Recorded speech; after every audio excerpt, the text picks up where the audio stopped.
Hoy sabemos que una gota de sangre contiene unos 1.500 millones de células, pero hasta la creación del microscopio, la sangre era un misterio. Durante años, en muchos pueblos se la adoraba y se la consideraba sagrada. Se decía que la sangre era la vida misma, porque si un cuerpo la perdía en gran cantidad, moría. Pero se sabía muy poco sobre los componentes de la sangre. Los médicos de la antigüedad supusieron que tenía azúcares, porque la probaron y le encontraron un sabor algo dulce. Al cortar las arterias, vieron que la sangre brotaba a presión y era de color rojo brillante. En cambio, al cortar las venas, era roja oscura y su fluir era más suave. Estas diferencias los sorprendieron.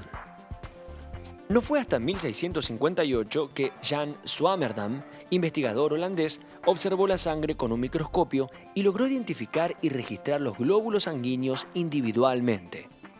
Hasta el siglo XIX se mantuvo la creencia que la sangre era portadora de vida y también de las enfermedades. De ahí la práctica de la sangría, que consistía en practicar un corte en una vena y dejar salir algo de sangre para que con ella salieran los malos humores, esos que misteriosamente causaban enfermedad y dolor. Desde entonces aprendimos mucho. Sabemos que la sangre es un tejido con estructura de líquido viscoso que fluye por todo el organismo por un circuito de vasos llamados arterias, venas y capilares y representa el 7% del peso corporal. Para ser más gráficos, en una persona de 65 kilogramos hay aproximadamente 5 litros de sangre. A lo largo de su recorrido, la sangre realiza varias funciones vitales. Respiratoria.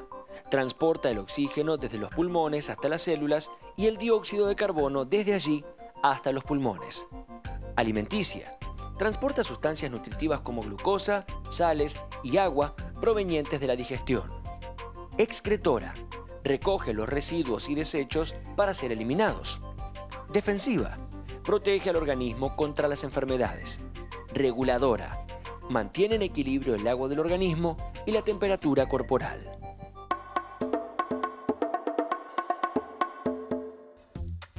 Todas estas funciones las cumple a lo largo de su recorrido por el cuerpo en lo que se denomina circulación sanguínea. Hay dos tipos de circulación, la pulmonar y la sistémica. El corazón es el que actúa como bomba para ambas.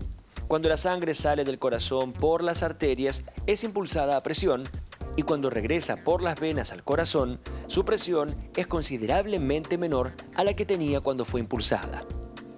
La circulación de la sangre está íntimamente coordinada con la respiración. El corazón está dividido en 4 cámaras, 2 en cada mitad. La sangre usada de los tejidos del cuerpo entra en el lado derecho del corazón y es bombeada a los pulmones. El paso de la sangre por los pulmones, llamado circulación pulmonar, permite a la sangre recoger oxígeno. La sangre oxigenada regresa al lado izquierdo del corazón y es bombeada de nuevo a los tejidos del cuerpo. Al recorrido de la sangre por los tejidos del cuerpo se lo llama circulación sistémica. El circuito por los pulmones y el cuerpo se completa en 1 minuto y el corazón bombea de 5 a 7 litros de sangre al día. Desde tiempos inmemoriales, la respiración tuvo para el hombre un significado estrechamente ligado a la vida. En la Biblia, el soplo vital significa la creación del hombre por parte de Dios. Y los poemas homéricos subrayan que el aliento junto con la sangre constituían una doble fuente de vida. Basado en el hecho de que los cuerpos de muchos animales vivos, incluidos los seres humanos, se enfrían al morir, en la antigüedad se creía que la vida tenía similitudes con el fuego y se pensó que los seres vivos nacían con un fuego interno encendido. En el siglo IV a.C., Aristóteles pensaba que este fuego se producía en el corazón y el combustible era la sangre. Según esta teoría, la respiración hace posible mantener encendida la llama vital. Para Aristóteles, la principal función de la respiración era refrigerar el corazón. Galeno, unos 500 años después, consideró que la función de la respiración era enfriar la sangre, alimentar el calor interno del cuerpo producido por el corazón y expulsar los humos resultantes. Estas ideas, nacidas de las concepciones de Galeno y Aristóteles hace más de 2000 años, tuvieron plena vigencia hasta el siglo XVII. Recién a mediados del 1600, sobre todo con el desarrollo de la anatomía en Italia, comenzaban a replantearse estas creencias. Nuevos estudios permitieron conocer con detalle la estructura de los pulmones, describiéndose por primera vez la trayectoria de venas y arterias. En 1628, Harvey, un notable fisiólogo inglés, señaló que el movimiento del corazón era una contracción muscular. Es decir, lo mismo que ocurre con los músculos que cuando se contraen pasan de flácidos a duros. Harvey no solo descubrió esto, también señaló que la sangre circula, es decir, que se mueve dentro del organismo en un circuito cerrado. Llega al corazón por las venas y sale por las arterias y por alguna vía pasa de las arterias a las venas. A pesar de las burlas que duraron casi un siglo, la teoría de Harvey acabó por imponerse. Y hacia el 1700 ya nadie la ponía en duda. Hacia 1777, Antoine Lavoisier propuso un modelo explicativo para la respiración. Desde hacía poco se conocían el anhídrido carbónico, el hidrógeno y el nitrógeno. También se había descubierto otro componente del aire cuya naturaleza reconoció Lavoisier en 1777, y era el oxígeno. En su trabajo sobre oxidación y respiración, Lavoisier estableció que la respiración consiste esencialmente en consumir oxígeno y eliminar anhídrido carbónico en determinada proporción, usando la sangre como medio de transporte de estos gases dentro del organismo. La sangre humana es un tejido líquido. Está formada por un 22% de componentes sólidos y un 78% de agua. Cuando se centrifuga una porción de sangre, se separan dos fases: el plasma y las células sanguíneas. El plasma es un líquido de color amarillento compuesto en su 90% por agua. El 10% restante son proteínas, glúcidos, lípidos, hormonas, potasio y sodio, entre otras sustancias. En el plasma flotan el resto de los componentes de la sangre y las proteínas de la coagulación. Las células sanguíneas son los glóbulos rojos, las plaquetas y los glóbulos blancos que están en suspensión en la sangre. Las células sanguíneas se renuevan constantemente.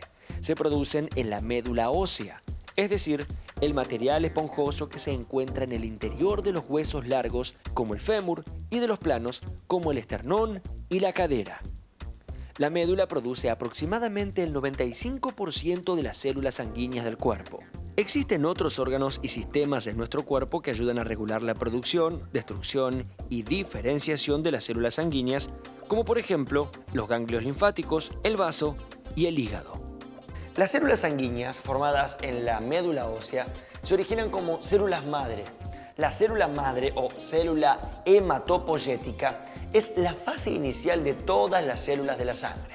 A medida que la célula madre madura, se desarrollan varias células distintas, como los glóbulos rojos, los glóbulos blancos y las plaquetas. Las células sanguíneas inmaduras también se denominan blastocitos. Algunos blastocitos permanecen en la médula ósea hasta que maduran y otros se desplazan a distintas partes del cuerpo para convertirse en células sanguíneas funcionales y maduras. Los glóbulos blancos, también llamados leucocitos, defienden nuestro cuerpo contra las infecciones. Un adulto sano tiene un promedio de entre 4.000 y 11.000 glóbulos blancos por milímetro cúbico de sangre. En realidad, estas células no son blancas, sino incoloras y gelatinosas, teniendo algunas la posibilidad de escurrirse, trasladarse y cambiar de forma. Cuando detectan un peligro, por ejemplo una bacteria o un virus, lo rodean y lo destruyen.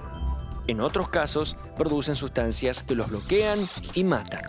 Cada leucocito tiene su propio papel en el combate contra las infecciones causadas por bacterias, virus, hongos o parásitos. Con frecuencia, un recuento alto de glóbulos blancos significa que hay una infección en el cuerpo, mientras que una cantidad baja puede estar señalando que existe una enfermedad crónica o que cierta medicación ha afectado a la capacidad de la médula ósea para producir nuevas células. Los glóbulos rojos, también llamados eritrocitos, transportan el oxígeno a través del cuerpo. En un milímetro cúbico de sangre hay entre 3,6 y 6,1 millones de glóbulos rojos. Muchos. En general, se puede afirmar que los glóbulos rojos ocupan en los hombres entre un 40 y un 52% del volumen total de la sangre, y en las mujeres entre un 35 y 46%. En los glóbulos rojos hay una proteína compleja, la hemoglobina, que fija el oxígeno permitiendo que se distribuya a través del cuerpo. La hemoglobina está asociada al hierro, que le da su color rojo, y a su vez se lo da a la sangre. El hierro es un mineral indispensable en la formación de las proteínas de los músculos y los huesos. Asociado con la hemoglobina de los glóbulos rojos, transporta el oxígeno que el organismo necesita para obtener energía de los alimentos. Como resultado, los niveles adecuados de hierro en el cuerpo ayudan en el rendimiento deportivo y escolar. Durante la adolescencia, la necesidad de hierro aumenta. El hierro es fundamental para las niñas que ya han comenzado a menstruar y para las mujeres embarazadas, ya que el feto absorbe de la sangre materna todo el hierro que precisa para la formación de sus propios tejidos, por lo cual en ocasiones la madre puede sufrir la falta de este mineral, y a esta falta se la conoce como anemia.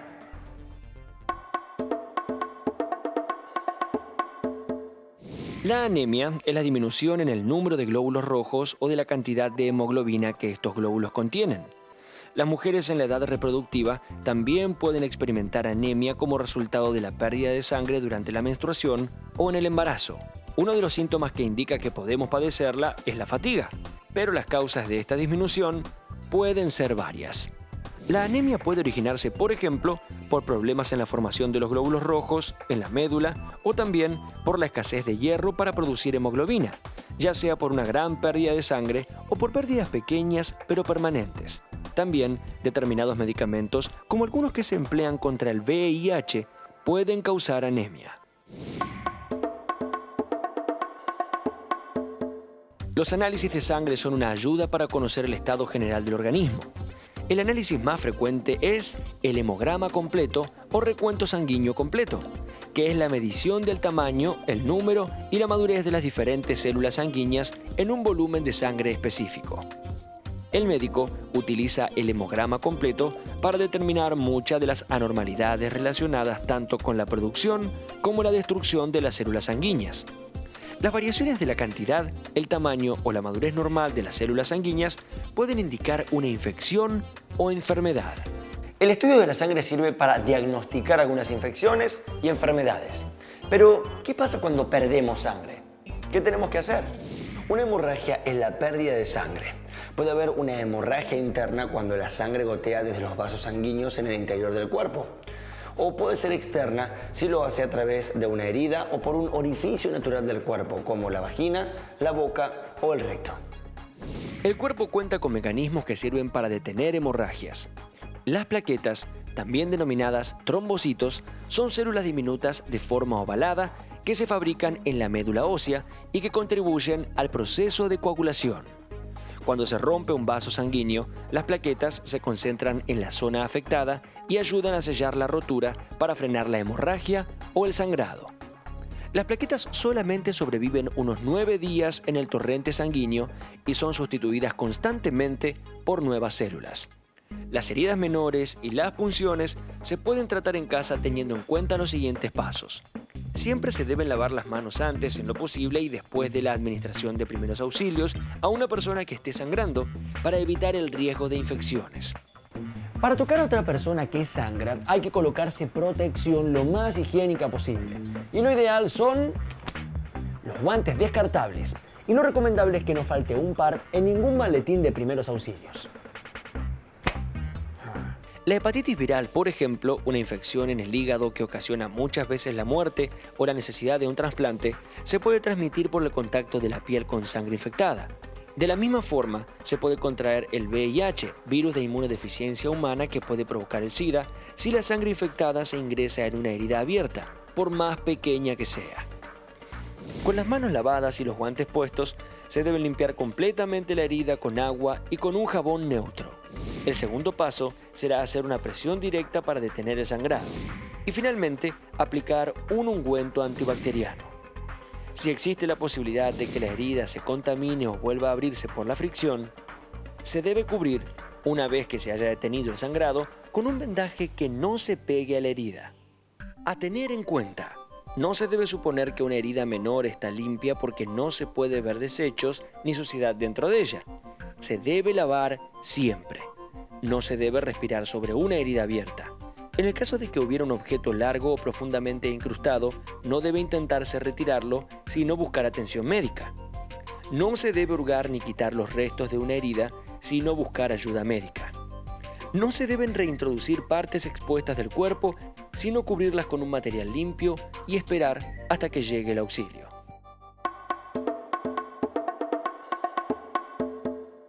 Las heridas y cortes pueden exponernos a contraer enfermedades. Por ejemplo, el tétanos, que es una enfermedad causada por la bacteria Clostridium tetanus, que afecta el sistema nervioso y algunas veces provoca la muerte. La bacteria del tétano prolifera en tejidos desvitalizados y contaminados con tierra, excremento o estiércol. Así que basta con que una herida cortante esté contaminada con tierra para que exista la posibilidad de contraer la enfermedad. El tétanos no es contagioso, pero la infección comienza cuando las esporas de la bacteria penetran en el organismo a través de lesiones. Las bacterias pueden permanecer latentes en forma de esporas en los suelos y llegan a conservar su poder infeccioso por más de 40 años. Las estadísticas muestran que el tétanos causa hasta 1 millón de casos al año en todo el mundo, la mayoría de las veces en países en desarrollo. Las infecciones por tétanos en los recién nacidos representan alrededor de la mitad de las muertes relacionadas con esta enfermedad en dichos países. Las enfermedades sanguíneas más comunes entre los niños pueden afectar a cualquiera de los 3 tipos de células sanguíneas: glóbulos rojos, glóbulos blancos o plaquetas, o a los 3 a la vez. También hay enfermedades sanguíneas que afectan a las proteínas y a las sustancias químicas plasmáticas que participan en el proceso de coagulación. La enfermedad de Chagas es una enfermedad infecciosa, así como existen enfermedades infecciosas causadas por virus, por bacterias.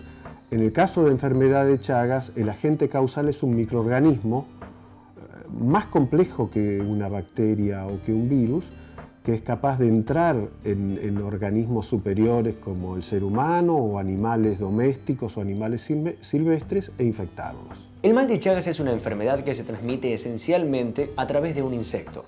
Ese insecto se llama vinchuca. Lo que hace este insecto, que es hematófago, o sea que se alimenta de sangre, es cuando pica a un animal infectado, toma sangre con el tripanosoma.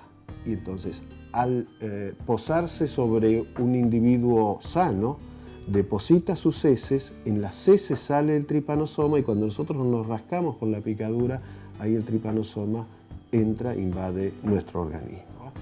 Existen otras 2 formas de infectarse por tripanosoma. Uno es a través de los bancos de sangre. Los donantes de sangre pueden estar infectados, entonces esa sangre del banco de sangre puede estar infectada, puede contener el tripanosoma y si uno lo transfunde a otra persona, al igual que a través de la donación de órganos, puede infectar a la persona que reciba sangre o cualquier otro órgano. Y la tercera forma es la vía transplacental, o sea, a través de la placenta de madres a sus hijos. Cuando el tripanosoma entra en nuestro organismo, lo que depende del lugar de entrada, si por ejemplo ocurre alrededor del globo ocular, puede producir un signo muy característico y que es el que se ve en la mayoría de las fotografías en libros, que es el signo de Romagna, porque es la persona que lo descubrió y que es el ojo hinchado. Lo que sí es claro que la enfermedad de Chagas ocurre esencialmente en Centro y Sudamérica, hasta la altura de Buenos Aires, Santiago de Chile más o menos, y que en toda esa región debe haber en el orden de 15 millones de personas infectadas. El primer paso de control para evitar las infecciones nuevas es controlar la vinchuca. El controlar la vinchuca significa generar lugares y viviendas de mejor calidad, que no tengan paredes de adobe, que no tengan techos de paja, donde la vinchuca puede vivir y proliferar libremente. Así que hoy por hoy el control central está en el control de la vinchuca, en el control del paciente infectado para evitar que desarrolle alteraciones cardíacas o gastrointestinales o tenerlas bajo control. Y tercero, estimular la investigación para que en algún momento después de tantos años de padecer este tipo de infección, podamos controlar el trypanosoma destruyéndolo a través de drogas o vacunas. Desde los comienzos del siglo XX, la sangre adquirió una gran importancia creciente en la práctica médica. La hemoterapia es una terapia médica que consiste en transfundir sangre o alguno de sus componentes y es una actividad básica del sistema sanitario que contribuye a mejorar la salud y la calidad de vida de gran número de personas.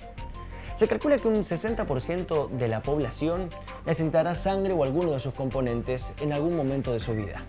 Pero sería bueno saber en qué momento se hace falta una transfusión de sangre, ¿no? Vamos a ver. Las transfusiones son de gran importancia en las personas que han perdido sangre durante una operación o debido a quemaduras u otros traumatismos. También necesitan sangre algunos pacientes con cáncer, trastornos de coagulación como la hemofilia, anemias irreversibles y otras enfermedades. En la actual asistencia sanitaria, la transfusión de la sangre se ha convertido en una herramienta imprescindible. Hasta fines de la década de 1970, la transfusión se utilizó casi exclusivamente como fluido de sustitución en las hemorragias. Y en consecuencia, la sangre obtenida de la donación se transfundía al paciente tal como se había extraído, sin haber sido procesada previamente en componentes. En la actualidad, ya no se realizan transfusiones de sangre entera, sino excepcionalmente. A cada paciente se le administra solo el componente que necesita: glóbulos rojos, plaquetas o plasma. Estos productos se obtienen procesando sangres en máquinas centrífugas de gran capacidad. Hay distintos tipos de sangres o grupos sanguíneos. Tanto en los glóbulos rojos como en el plasma de la sangre se presentan algunas proteínas particulares. Grupo A. Tiene proteína A en la superficie de las membranas de los glóbulos rojos y proteínas beta o anti-B en el plasma. Grupo B. Tiene proteína B en la superficie de las membranas de los glóbulos rojos y proteína alfa o anti-A en el plasma. Grupo AB. Tiene ambas proteínas A y B en las membranas de los glóbulos rojos y no tiene ni alfa ni beta en el plasma. Grupo O, también denominado 0. No tiene ninguna de las dos proteínas mencionadas, la A o la B, como componente de las membranas de los glóbulos rojos, pero tiene las proteínas alfa y beta en el plasma. El RH es otra proteína que, si está presente en la superficie del glóbulo rojo, será RH positivo, y si está ausente es RH negativo. De esta forma, una persona tiene glóbulos rojos con la proteína A, la B o las dos, A y B, o ninguna de ellas, la 0. Además, será RH positivo o negativo. Así los grupos sanguíneos son A positivo, A negativo, B positivo, B negativo, AB positivo, AB negativo, 0 positivo y 0 negativo. Introducidas en el organismo de un ser humano que no las posea, las proteínas A y B y los RH de los glóbulos rojos funcionan como elementos extraños. El sistema de defensas del cuerpo humano detecta los elementos extraños y produce una reacción de rechazo que, en general, lleva a la destrucción del componente extraño detectado. La sangre no se fabrica, la única manera de obtenerla es a partir de la donación. Lo ideal es que el donante sea un donante habitual, que lo haga en forma periódica, no para un paciente determinado. Donar sangre es un proceso sencillo, en la cual, salvo un mínimo disconfort que uno puede sentir porque se hace a través de un pinchazo de una vena, en general no ocasiona otro tipo de trastornos. El tiempo que insume una donación tiene que ver con todo el proceso de selección del donante. El donante que concurre voluntariamente a hacerlo, primero debe llenar un formulario, tener una entrevista médica donde se hace una evaluación con sobre todo con un examen médico con un interrogatorio, se hace una prueba para investigar su nivel de glóbulos rojos, y si todo esto hace que sea aceptado y está en condiciones de donar, se hace la extracción de sangre. Luego se puede continuar con las actividades normales, no es necesario tomar precauciones o medidas especiales. En realidad el organismo recupera muy rápidamente el volumen de la sangre que se ha donado, y no hace falta hoy ninguna restricción para retomar las actividades normales. Una vez que se extrajo la sangre, esa sangre inmediatamente es fraccionada. Se preparan de ella glóbulos rojos por un lado, plaquetas y plasma. Para que una transfusión de sangre sirva a la persona transfundida, su organismo no debe producir rechazo frente a la sangre del donante. Es decir, la sangre del donante debe ser compatible con la del receptor. En el caso de introducir proteínas extrañas al organismo, el sistema de defensa producirá una reacción de rechazo y podría, por ejemplo, aglutinar la sangre introducida, formándose coágulos que impedirían la circulación. Cuando donamos sangre, la cantidad donada representa no más del 10% de la sangre que normalmente tenemos. Esta cantidad se regenera y darla no perjudica el funcionamiento de nuestro organismo. La donación de sangre debe ser un acto espontáneo, libre de presiones y basado en la iniciativa propia y la solidaridad para con el prójimo. Sin embargo, muchas veces uno se pregunta qué razón habría para donar si ninguno de nuestros familiares o amigos tal vez lo necesite. La principal razón es que la donación puede salvar varias vidas.